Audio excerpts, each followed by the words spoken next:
Good morning, my dear students. Today I will explain you the objectives of accounting. What are the primary objectives of accounting? The first one is to keep systematic record of business transactions. Every businessman want to know the net profit and net loss of business at the end of the year. For that, it is very necessary that all the business transactions are recorded in a systematic way so that as and when required, the needed information can be derived from them. To calculate profit or loss. Second, to calculate profit or loss, it is very important that a businessman should know at the end of the year what is the actual profit earned or the loss incurred.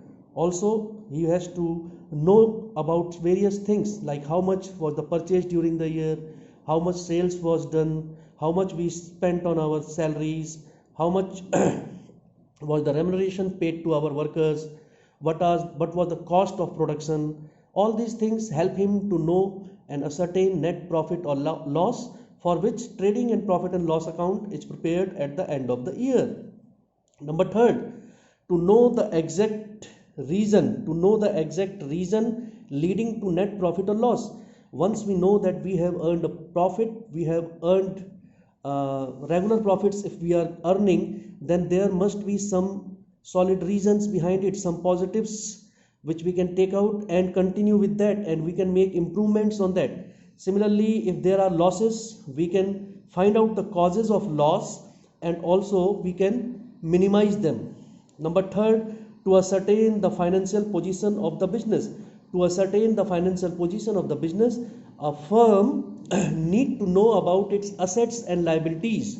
Assets and liabilities both are very important for the firm. Assets and liabilities gives us a fair view of the financial strength of the business, and to know it, we know how much we should know about our debtors, our creditors, our closing stock, fixed assets, current assets, liquid assets, so that we may ascertain the net position of the business at the end of the financial year.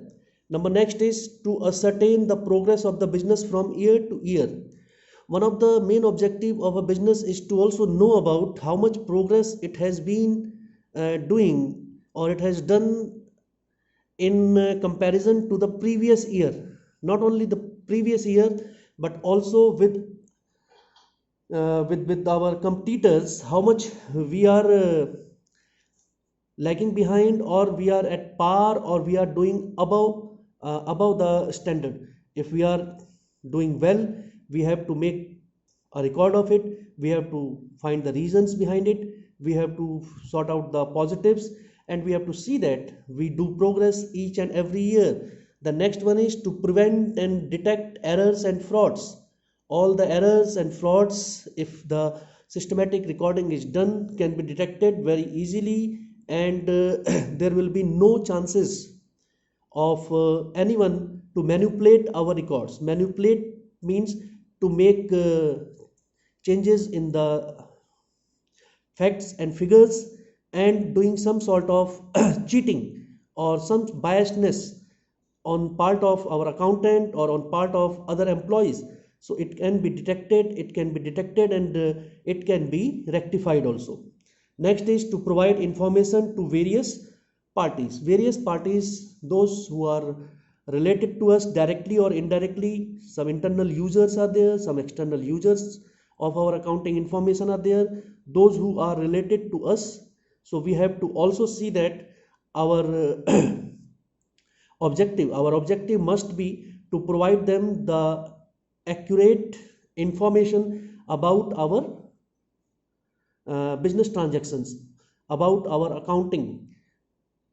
The principle of full disclosure and the principle of convention of assumption of materiality must be taken care of. Full disclosure means that all the accounting information should be disclosed to our users, nothing should be hidden. And principle of materiality says that whatever is important only should be disclosed, and unimportant, insignificant information must not be disclosed to our users.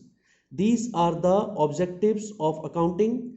These are the some points which are very important. This is the basic or very very vital reasons for which accounting is done. We keep in view the objectives of accounting, and we see that accounting information is presented, analyzed, interpreted, recorded in the best possible way, following the rules and regulations, following the accounting standards and different guidelines. And also we see that all the conventions, assumptions and principles are followed.